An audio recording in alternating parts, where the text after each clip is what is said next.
how I was going to start my podcast this morning. There's so many things that I want to talk about as Jennifer Dawn Blonde and Young. It is October 4th, and it is 2004. Every single time there's a turn of a season, lately I find myself becoming sullen with some sadness. And the reason that is, and I hope for the rest of my life I don't have to say this sentence. This does not come by me naturally. I am counting the time I've lost with being with my children on a more regular basis. I'm counting the time they've lost from being with one another. And one of the things that I would like to not do is keep reflecting on now what is 6 years since this journey of my free will being taken from me. Sounds over the top dramatic. Started its rearing its ugly head was July 2018. I bring that up not because I want to reflect on the past 6 years, and not because I want to sit here and talk about all the horrible things that have happened, and not because I want to remind anybody who might be listening that it was 6 years and 2 months ago that my children, my two sons, stopped living with one another. It is because yesterday YouTube sent me a notice. And they sent me a notice saying that somebody had complained regarding a privacy aspect of a video of mine. The video of mine, although I removed it from Facebook temporarily, is going right back up today. The video is context as to how I met certain people in my life that provides very clear understanding that this has been going on for a long time. And somebody had the nerve to contact YouTube, and they said that I had breached privacy because of an individual in my video.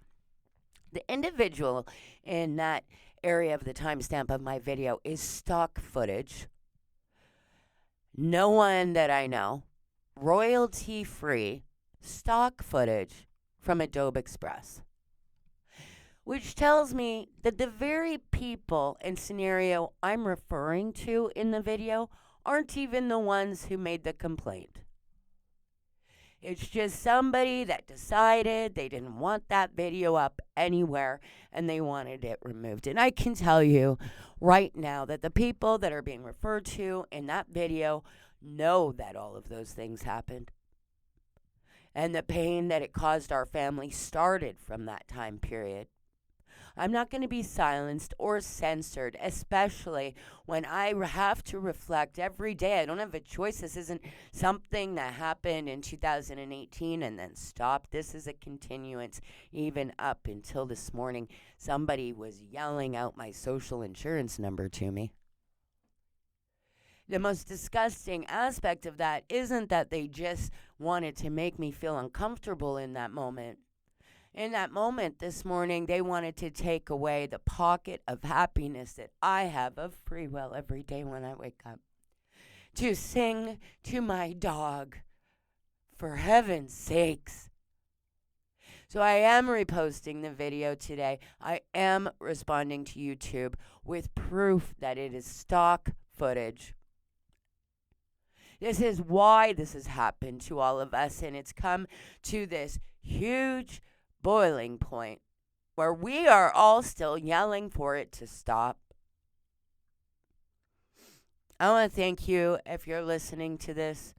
I want you to know that if you need help and if you're going through swarming activities, whether they're in person or if they are digitally, do not let someone in the communications of your jurisdiction of 911 tell you it's the wild, wild west and have them respond to you with the statement of what did you do to deserve that. You stand up, you find another source to file your complaint, and you tell them the truth. You're scared for your life because people are making you scared for your life. and you don't give up. You do not back down. This poor girl out in BC, I believe it's Kelowna, was swarmed. 2 females beat her up. She was 15 years old. While 30 peers stood around and watched. 2 children of the same age helped the female, one of which called 911. This is disgusting what has happened. I would love to talk more about swarming activities and how appalling it is that we do not know how to police online swarming activities that are being taken to the street where people are being assaulted while bystanders gawk, watch, mimic, and further harm your community, my family. I'm reposting my video today. I hope you have a great day. Happy Friday. Stop there, but I want to give a reference point. I want to tell you that when I lived in Buffalo for a very short period of time, they took these activities seriously. So does the FBI. So does the RCMP. So does OPP. So does your local jurisdiction. But what I'm telling you to do is do not give up when they say no. When they say it's the wild, wild west. When they say they can't police it. And if you have somebody that says to you, well, what did you do to deserve that? That's law enforcement. You escalate it. Don't back down. 911 is still our only source for legal policing within your community. You still have to call that number. And the reason I'm referencing this as a point of reference in my situation is I was swarmed physically on the Danforth. There were 8 children, I would say between the ages, I'd be guessing, of 14 and 16, that smashed my phone, that when I fought back and tried to do a roundhouse kick to get them away from me, they circled me.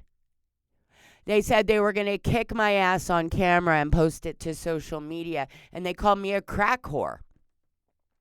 First of all, I didn't resemble a crack whore at all. I was swarmed. There was a man across the street who said that I had claimed he raped someone. Now, what he said, and this is his quote, she said that I raped her. Okay. I had been protecting a girl on the bus who said that the man sitting across from us had sexually assaulted her. I asked her to come across the street with me to Pizza, and we were going to call 911. In that moment, that woman disappeared, was gone, and a man across the street was yelling to me. She said, I raped her. Well, I thought in that moment he was referring to the girl standing beside me, the one I had protected on the city bus. No. It was a planned, staged, one-act fucking play where it was set up that I was supposed to be there in that moment. I was targeted, and then I was swarmed by these 8 teenagers who immediately took my phone out of my hands. Immediately, almost like that is their plan. Remove her place of protection, her ability to call 911, her ability to film back. They took my phone, they smashed it. The one guy started running across the street. A blonde female yelled to him to come back. Then I was swarmed by these 8 kids talking about what that man had yelled from across the street. They then said they were going to kick my ass on camera and post it to social media. In that circle, all I did was try to get them away from me. I was one person. A female from Pizza ran out. She called 911. 911 came. When they showed up, all of those people disbanded. There were 4 witnesses that gave statements. Plenty more witnesses on that corner who witnessed this happening to me, including the cameras that are on Woodbine and Danforth. It was never reported to a book or a incident number by the officers. I was told later, I gave a statement, even one of the 8 boys. I call them boys. They're not young men. Fuck that shit. I don't know what the fuck they are. One of them came back and said that he did not participate in what his friends had done. That in fact, the one blonde girl, I'm presuming now that's who she was, that made the one child return my phone to me, he walked her home safely because she was also concerned for her well-being. He even gave a statement. I took a taxi home from that. I missed my last GO train. I live up north. So I had to stay in the city, in the Danforth, and thankfully met a whole bunch of people that otherwise would be considered homeless that just sat and talked to me at the open cafe. What was it, a Dairy Queen or something on the corner of Broadview? I can't remember what. It's an A&W.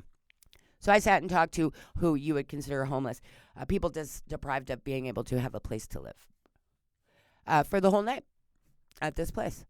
And in the morning, I arranged for a taxi because I was so shaken up. I called my mom, told her what happened to me, and she said, just take a taxi. I'll pay for it.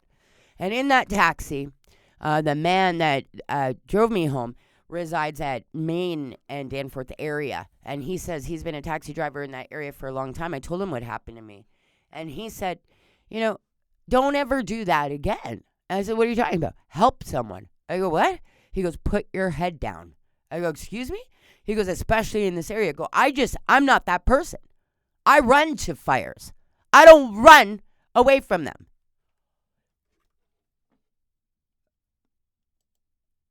I don't run away from fires. I run to them. I said to him, I can't do that. I can't do that. I can't put my head down when somebody is saying that they need help. And he said, I'm sorry, at the state of the way things are, he says, but since COVID, when he got back and is operational with his taxi, he cannot count the number of times he's been called, and that person has told him a story very similar to mine. I was with my son recently, and we were frightened or afraid or not comfortable, especially me, to go to the Danforth because of what it's like in that community. And in fact, that these are regular occurrences. Where the fuck do we all live? What do we need? We need some guardian angels like what they did when people pulled up on their bikes with berets in New York City back in the 80s, policing our streets, helping people, getting the information and witness statements that are required so that law enforcement has honesty, truth, and honesty, so that this shit can get shut down. What the fuck is it going to take? Now, this has been happening to me digitally since 2018, almost blindly throughout the better part of 2019. Well, I was going through a very toxic, abusive relationship, all related at the same time. Now, I'm not in a position where I can talk about that in great detail, and I can't even explain why, but I'm going to tell you this has turned into my life, responding to accusations, to threats, to people's opinion when they have been swarmed and rallied, sometimes through Facebook community watch pages, sometimes through the Neighborhoods app, where they have been told I am someone that I'm not, or said that I've done something that I haven't. These people that have been the trolls and the doxers in my fucking life have utilized social media platforms to create incel communities or then conversations, even in Reddit, that have spurred people's anger because their Achilles heels were poked. And then they thought they were self-righteous to come and then further harm my life. Only recently, a whole bunch of them, from my understanding, have come to find out that they were used like a mark in order to break the law on the behalf of the original origin individuals that just wanted to fuck up my life. And I'm going to repeat what was said to my face, and she said this. We always wanted a toy we could play with. Fuck up. Somebody who skirted everything in life. Somebody who was privileged, a bully, somebody who deserved it, somebody that we could put on a stage and just fuck with her life. That is what they said about me in 2018. It is now 2024. I'm not any of those things they described. Not one of them. I needed to get this off my chest today. I was hoping not to have to talk about it, but it's still happening, even as of this morning. I hope you have a great Friday. I usually like to talk about these things in a way that is more consumable so that you don't look the other way, so that you hear me. Make it even funny, and then I get yelled at because I'm not taking this seriously. It's fucking happening to me, bitch, whoever keeps saying that over and over again. I hope you didn't look away. I hope you heard what I had to say this morning. I will be reposting that video.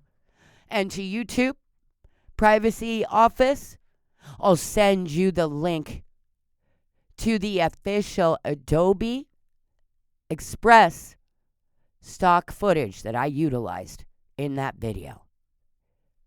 I'd like to know who's fronting me and lying about that video only to have it removed.